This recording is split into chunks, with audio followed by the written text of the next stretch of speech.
नमस्कार.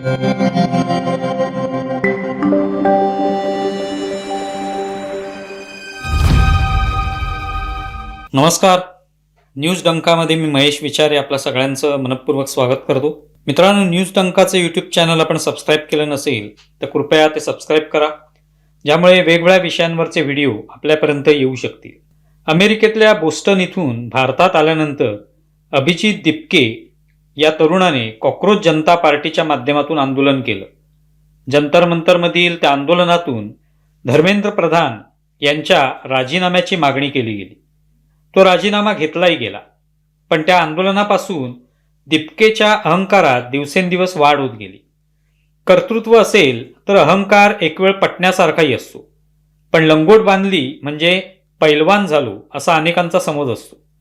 त्यातूनच अपुनीच भगवान हे अशा आविर्भावात त्याने भाषणं आणि वक्तव्य ठोकायला सुरुवात केली.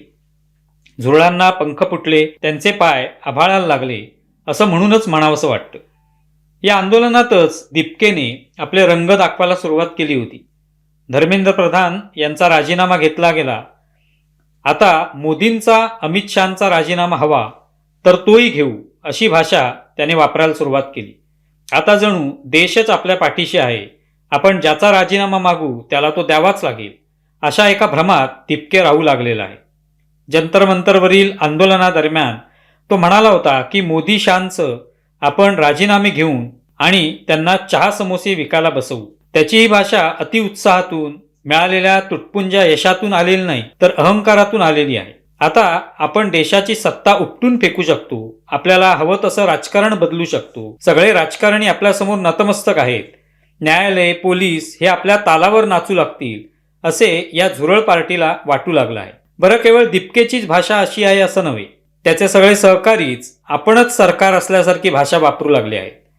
पुराणकथांमध्ये अनेक अशी पात्र आपण पाहिली आहेत ज्यांना अचाट शक्ती प्राप्त झाल्यानंतर अवघ्या विश्वावर आपल्याशिवाय आता कुणीच नाही असा समज करून घेतला, पण त्यांचं गर्वहरण झालं.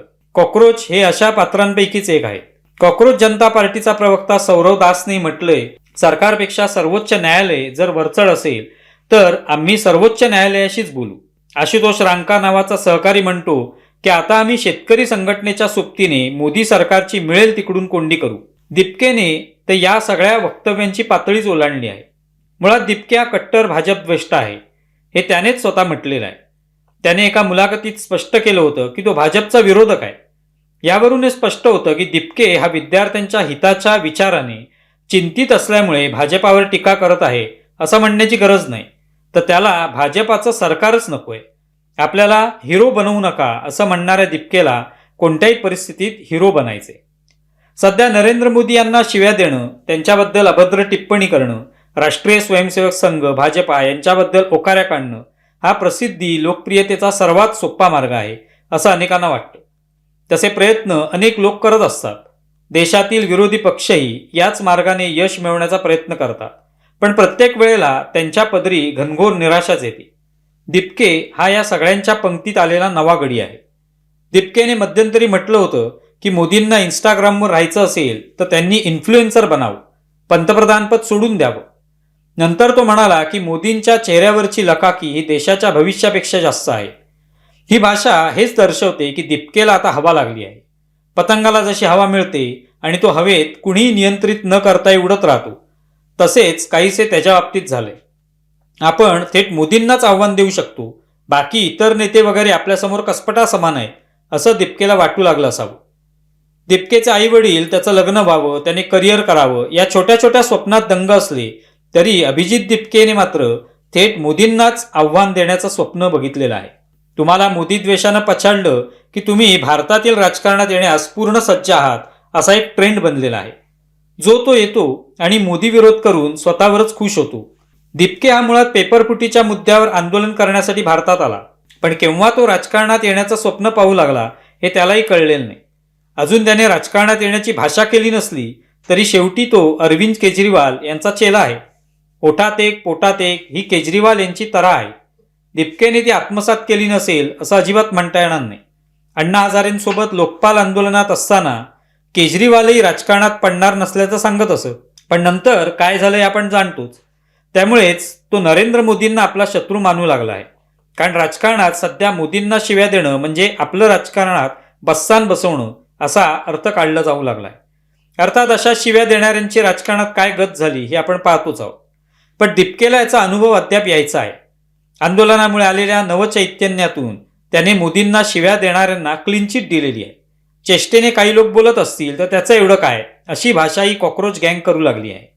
पोलिसांवर दगड फेकणारेही त्याच्या दृष्टीने निर्दोष आहेत. कारण आंदोलनातून पोलिसांसारख्या व्यवस्थेला ठेचायचं हा मनसुबा असणार. दिपकेने थेट राहुल गांधींना विरोधी पक्षनेतेपदापासून हटवण्याचं ठरवलेलं असावं असं दिसतं. सरकारचे सर्वात प्रमुख विरोधक आपणच असा दिपकेचा आविर्भाव आहे. पहिल्यापासूनच शिक्षणाच्या प्रश्नांपेक्षा राजकारण हा झुरळ गँगचा विषय राहिलेला आहे. नीट परीक्षा पेपरफुटी हा केवळ एक दिखावा होता हे आताच स्पष्ट झालंय. पण त्यामुळे मोदींचे कट्टर विरोधक कोण यासाठी राहुल गांधी आणि कॉक्रोच यांच्यात प्रचंड स्पर्धा सुरू झाली. पण या दोघांमध्ये मूलभूत फरक हा आहे की निदान राहुल गांधी हे खासदार आहेत, ते राष्ट्रीय काँग्रेसचे नेते आहेत. गेली 22 वर्ष राजकारणात असतानाही त्यांना फारसं काही पक्षासाठी करता आलं नसलं तरी भारतीय राजकारणाच्या मुख्य प्रवाहात ते आहेत. दिपकेचं तसं नाही. आता कुठे झुरळांचा जन्म झाला आणि त्यांना पंखही फुटले, लगेच त्यांना गरुड भरारी मारण्याची इच्छा झाली आहे, अशी दिपकेची अवस्था आहे. नरेंद्र मोदी, अमित शहा हे अनेक वर्ष राजकारणात आहेत आणि ते राजकारण कोणत्या प्रतिकूल परिस्थितीत त्यांनी केलंय हे दिपकेला कळणं कठीण आहे. राजकारण कोळून प्यायलेल्या या दोघांना आपणच हटवू असा गर्व त्याला या जंतर मंतर आंदोलनामुळे झाला असला तर त्यात चूक काही नाही. भले भले लोक अहंकारामुळे भलती सलती स्वप्न पाहू लागले आणि नंतर मातीमोल झाले हे आपण पाहिलेलं आहे. दिपकेची तर तेवढी कुवत नाही. कुणाच्या तरी पाठिंब्याच्या जोरावर आपण सगळ्या देशात अराजक माजवू, पोलिसांना झोडून काढू, नेत्यांना पळवून लावू, वाटेल त्या शिव्या देऊ, त्यालाच जेन झीची भाषा असा मुलामा लावू, अशा भ्रमात कॉक्रोच जमात आहे. पोलिसांवर जंतर मंतर आंदोलनाच्या दरम्यान झालेल्या हल्ल्याच्या निमित्ताने एका जखमी पोलिसाच्या कुटुंबियांनी पत्रकार परिषद घेऊन त्या पोलिसाची कशी वाईट अवस्था आहे हे सांगितलं. तर त्यावर दिपके म्हणतो की अशा पत्रकार परिषदा घेण्यासाठी पोलीस कुटुंबाला भाजपाने पुढे केलेलं आहे. यावरून दिपकेची मानसिकता लक्षात येते.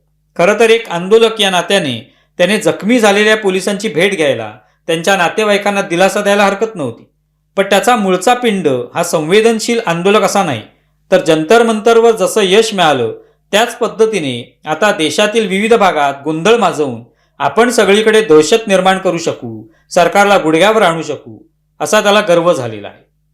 अर्थात हे मोदी शहा यांना ठाऊक नसेल असं अजिबात नाही.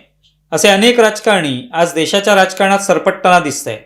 उडणाऱ्या पतंगाची दोरी कुठे कापायची, कधी कापायची हे मोदी शहांना पक्क ठाऊक आहे.